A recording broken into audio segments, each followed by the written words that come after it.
Kumusta mga idol? Naalala nyo pa ba? Etong si Malcolm Hill, dating naging import ng PBA para sa koponan ng Star Hatchets. Siya ang pag-uusapan natin sa ngayon mga idol. Nag-PBA muna bago nag-NBA. The Malcolm Hill Story. Bago muna yon mga idol, huwag kalimutang mag-like at mag-subscribe para sa pagsuporta sa ating channel. I-hit nyo na din ang notification bell button para updated na rin kayo palagi sa mga bago nating video tulad nito. Mga idol, si Malcolm Hill ipinanganak noong October 26, 1995 sa St. Louis, Missouri, the largest city in the state of Missouri, United States. Noong 4 years old etong si Malcolm Hill ay lumipat ang kanyang pamilya sa Belleville, Illinois at doon na siya nag-aral hanggang college. Naglalaro din si Hill ng soccer at baseball pero mas pinili nitong mag-focus sa basketball.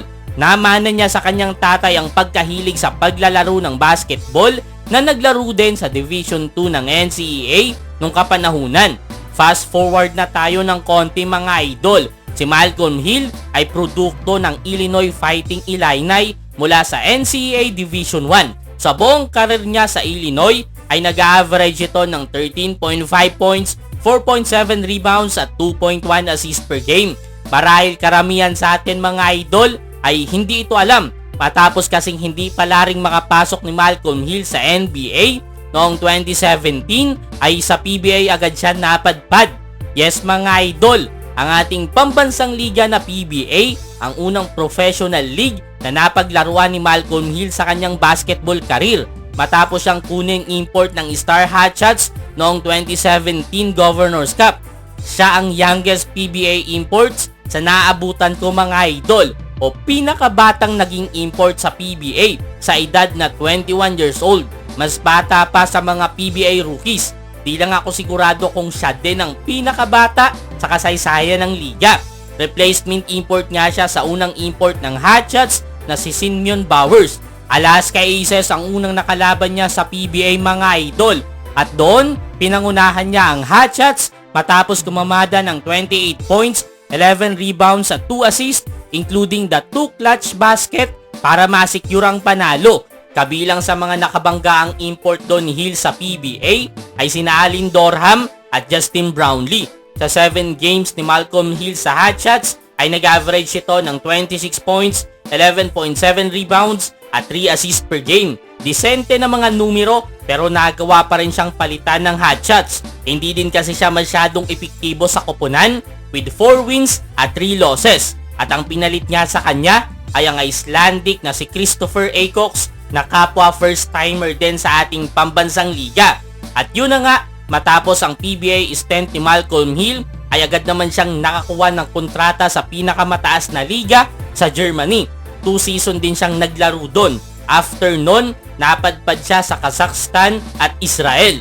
At nakaraang taon lang, dito na nga nagkaroon ng signal sa NBA etong si Malcolm Hill. October 9, 2021, isang NBA team ang nag-imbita sa kanya, ang New Orleans Pelicans. Pero hindi pa nagsisimula ang season ay na-waive agad siya at inilagay siya sa G-League team ng Pelicans na Birmingham Squadron. Sa 14 games doon ni Hill sa G-League ay nag-average ito ng 16.9 points, 6.1 rebounds, 1.5 assists at 1.6 steals per game sa loob ng 31.6 minutes na playing time. Kaya naman isang NBA team na naman ang nagka-interes sa kanya. Ito nga po ay ang Atlanta Hawks. Nabigyan nga siya ng 10-day contract ng Atlanta. Buhay nga naman mga idol. From PBA, ngayon, nasa pinakamalaking liga ka na sa buong mundo. Ang pangarap ng lahat ng mga Hoopers. 21 years old pa lang noon si Hill noong napadpad siya sa PBA. Ngayon, 26 na siya. Parang Elijah Millsap lang mga idol. Nag-PBA din muna bago nakapag-NBA. Nagbalik ulit sa PBA tapos nakabalik ulit sa NBA. Next video mga idol, siya naman ang pag-uusapan natin. Balik tayo dito kay Malcolm Hill mga idol. Yun na nga, nabigyan siya ng 10-day contract ng Atlanta Hawks. Dito ay nakapaglaro siya ng 3 games at nag-average ng 5.7 points, 2 rebounds at 0.3 assists per game in 15.3 minutes kada laro. Best performance niya para sa Atlanta mga idol ay kontra sa Chicago Bulls matapos niyang kumamada ng 13 points, 3 rebounds, 1 assist, 3 steals at isang sapal on shooting 3 out of 5 sa 3. January 12 nagtapos ang kontrata niya sa Atlanta at hindi na siya ni-renew. Sa 3 games nga ni Malcolm Hill sa Atlanta mga idol, 2 beses niyang nakaharap ang Chicago Bulls. Nakamata na pala sa kanya doon ang koponan. Kaya naman nung hindi na siya ni-renew ng Atlanta, ay Chicago naman ang nag-imbita sa kanya.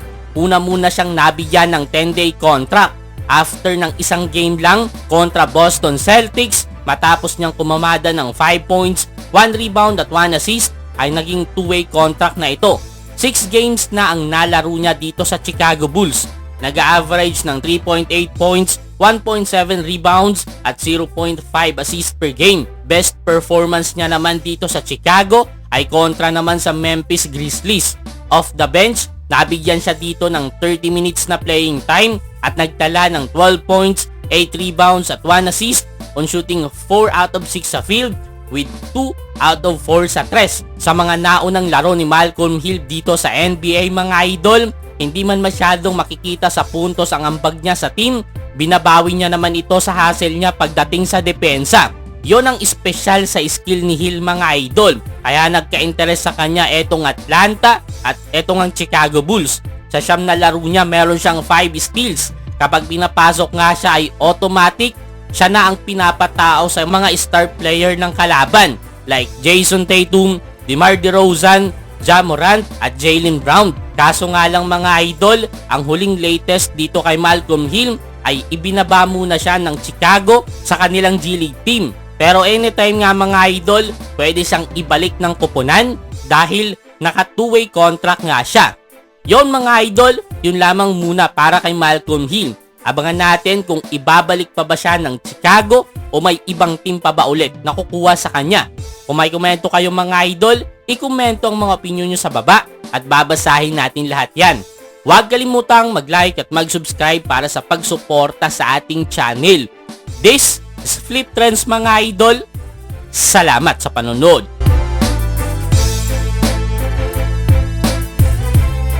Shoutout kila Kindos Locanyas, Rica Maninang, Jeffrey Pineda, Joel Mariano Valdez at kay Glenvel Kalusayan. Shoutout sa inyong lahat mga idol. Maraming salamat sa walang sawang pagsuporta.